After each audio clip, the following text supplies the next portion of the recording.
तीज के बरत बड़ी पावन बहुत सुहावन हो। सखी सीता रानी करे गौरी पूजन वात मांगे बरदान हो। सखी सीता रानी करे गौरी पूजन वात मांगे बरदान हो। फूलवा चढ़ावे और अक्षत लगावे सीता सिंदूर हो। सीता धरे ध्यानवा गौरी महादेव के करेली पूजनवा हो। सीता धरेली ध्यानवा गौरी महादेव के करे ली पूजनवा हो। गौरी मैया दिले बरदान माता मने सा पूरन भइले हो। सखी सीता रानी करे ली पूजन वात मांगेली बरदान हो। तोड़ी धनुष राम जी जनक जी के प्राण पूरन कईन हो।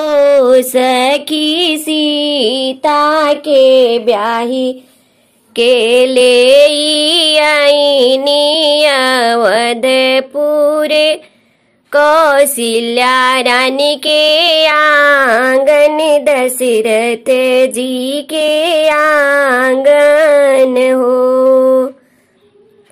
पूछली कौशल्या रानी सीता जी से सुन मोरी बहुआ रे हो। सीता कवने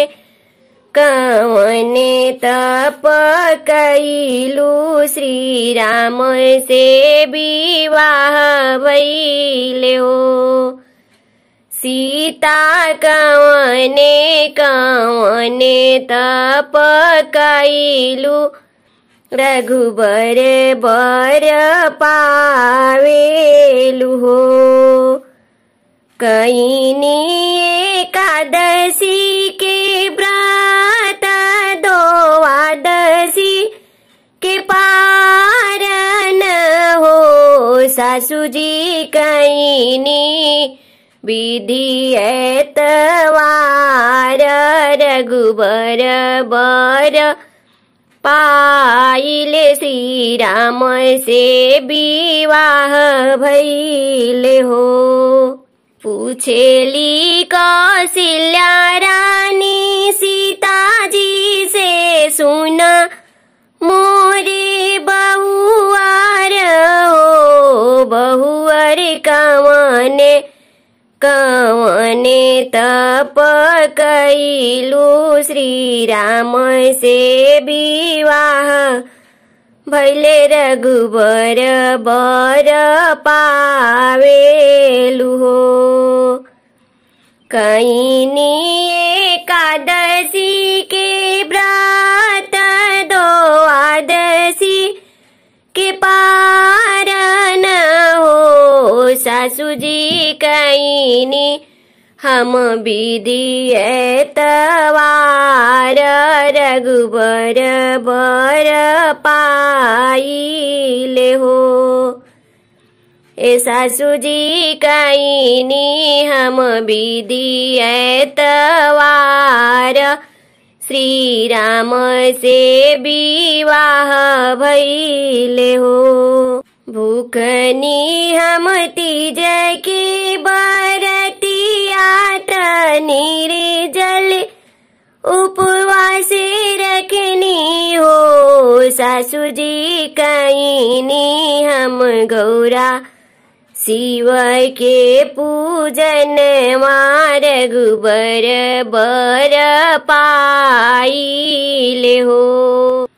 ए सासु दैनी हम गौरा शिव के ध्यानवा त राम से विवाह भई।